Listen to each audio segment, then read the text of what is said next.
Thank you, Chairman Durbin, Ranking Member Grassley. Thank you for maintaining, to the extent you can, the decorum of these proceedings, a respectful process, and I am particularly grateful to President Biden for nominating Judge Jackson and to Judge Jackson for her courage and her engagement in this process, which at time has been withering, even abusive. I was impressed by the fact that she was raised by a family committed to service, that raised her with a sense of dignity and integrity and a very strong sense of self, with which she carried herself through what have been some challenging moments here in this committee. I believe the majority of the members of this committee have made a good faith effort to learn about Judge Jackson and her record, and through hours of one-on-one meetings, an extensive review of her record, and hearing from organizations and advocates nationally, they've come away with a view where they are certain of her both outstanding character and impeccable qualifications. Anyone who watched these hearings saw Judge Jackson give a clinic on judicial temperament and how to conduct oneself in a poised and thoughtful way that I thought gave voice through action of her impeccable character. To be sure, there have been a number of attacks lobbed at Judge Jackson, some of them really quite recently, and so I think some brief rejoinder may well be worth a few minutes of our time. Judge Jackson is not far from the mainstream.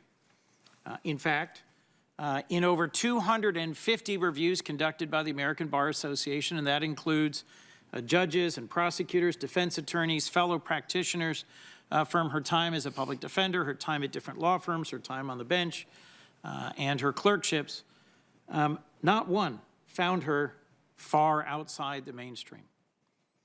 Judge Jackson has nothing to do with critical race theory, despite a number of engaging posters. As she testified, and as the record shows, she's never cited or relied upon critical race theory in her 9 years on the bench and in her more than 570 written opinions. She is not a radical liberal activist judge, and I don't think any of us should be making proclamations about what we are certain she would do to the trajectory of American law. As all of us who were here for the first day remember, Republican-appointed conservative Judge Thomas Griffith from the D.C. Circuit testified in front of us that in Judge Jackson's 9 years on the district court bench and more than 570 opinions, she demonstrated a diligent and careful approach. As Judge Griffith told us, Judge Jackson is an independent jurist who adjudicates based on the facts and the law and not as a partisan. Judge Jackson is not soft on crime. I think it is particularly hard to square the fact that two of the largest, best informed, most active law enforcement advocacy organizations in our country, the National Fraternal Order of Police and the International Association of Chiefs of Police, have spoken up in support of her nomination. It is hard to square that with some of the mischaracterizations that have been lobbed in her direction. She is from a family dedicated to service to our nation, service as educators, as police officers, her brother who was with us serving in the military, people who've devoted their lives to the American cause, to improving and caring for other families and communities. And she is absolutely not an enabler of child abusers. One conservative prosecutor, Fox News opinion writer, said that these repeated assaults, mischaracterizing her entire character and record based on just a few sentencing decisions, are meritless to the point of demagoguery. That's an elegant way of saying worthless.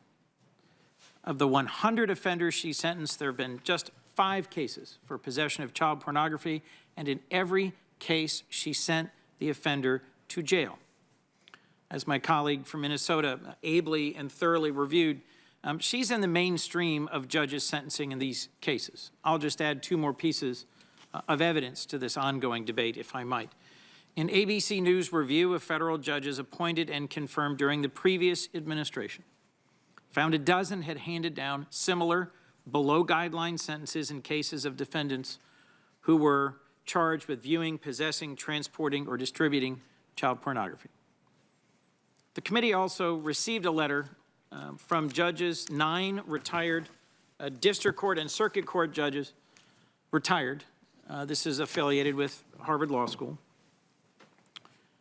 A letter that attests that her practice in sentencing, and let me read if I can, Judge Ketanji Brown Jackson's record in individual cases is entirely consistent with the nationwide patterns described by the U.S. Sentencing Commission and what the DOJ prosecutors and U.S. Court probation departments recommended.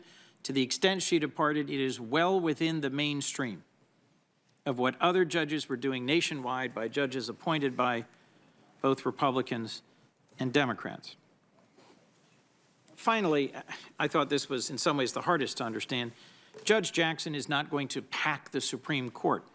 There were a whole series of efforts to ascribe to Judge Jackson the views of different advocacy organizations. And as Senator Whitehouse thoroughly, repeatedly, and actively has laid out, we have too many groups that are advocating and engaging in trying to pre-cook what our work is here on the Judiciary Committee by digging into backgrounds, by pre-packaging, by advertising, and by selling.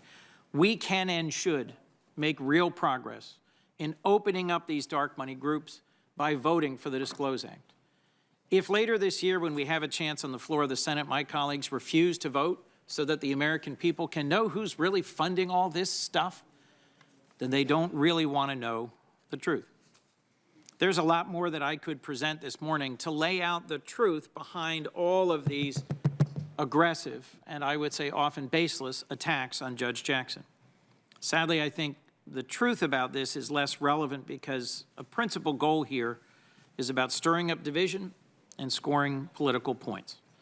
Instead of a conversation about the significance of Judge Jackson becoming the first black woman to sit on our nation's highest court, what it will mean to have a Supreme Court justice who's served as a trial judge for nearly a decade and as a federal public defender and as a private practitioner and as a clerk at all levels, what it will mean for her experiences, her life, her grounding, her faith, her character, to be part of the deliberation of our nation's highest court. Instead, sadly, we are treated to a series of, I think, meritless attacks that were more distraction than substance. So let me close, if I can, with just a few thoughts that I think matter as we move towards a vote. Judge Jackson testified she cares deeply about our Constitution and the rights that make us free. The truth of her statements borne out by her own life experiences, by her career in the law, her record on the bench, and her thoughtful and measured responses to all of our questions, even those presented in the most aggressive of styles. Her judicial methodology is rooted in her understanding that the role of a judge is a limited one. She is the kind of judge humble enough to know that the Constitution and the laws passed by Congress say what the law is, while judges have a limited role to decide questions based on the law and the facts presented. This nominee brings me joy and a sense of pride that as a nation we are moving in the right direction, based on our constant project of delivering an America that lives up to the aspirational words written by our founders. The Supreme Court decides cases that mean something, that have an impact in the lives of millions of Americans, that teach the world what our system of democracy and the rule of law can actually accomplish. And I think having her, as someone who served on the Sentencing Commission, as a trial court and appellate court judge, as a public defender, in that court will continue to improve our nation in ways we don't yet fully know, but where I have confidence that in her bones, she knows how important our Constitution and the rule of law are to securing liberty and equality before the law for every American. Mr. Chairman, I mentioned Ruby Bridges in my opening now a week ago. I had the honor of meeting Ruby Bridges when I was on a civil rights pilgrimage with the late Congressman John Lewis.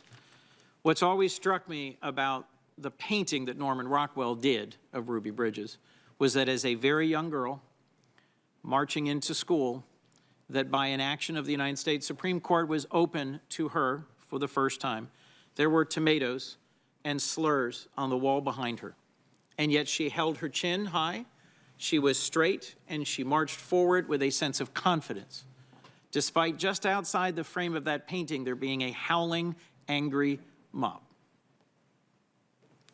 So too, I found that Judge Ketanji Brown Jackson conducted herself in questioning here with her head held high, with a sense of confidence in our Constitution, in our democracy, and in the rule of law. Our role in confirming a justice to the highest court is among our most solemn obligations, and I am honored to vote in support of confirming Judge Jackson to be the next Associate Justice of our Supreme Court. Thank you, Mr. Chair.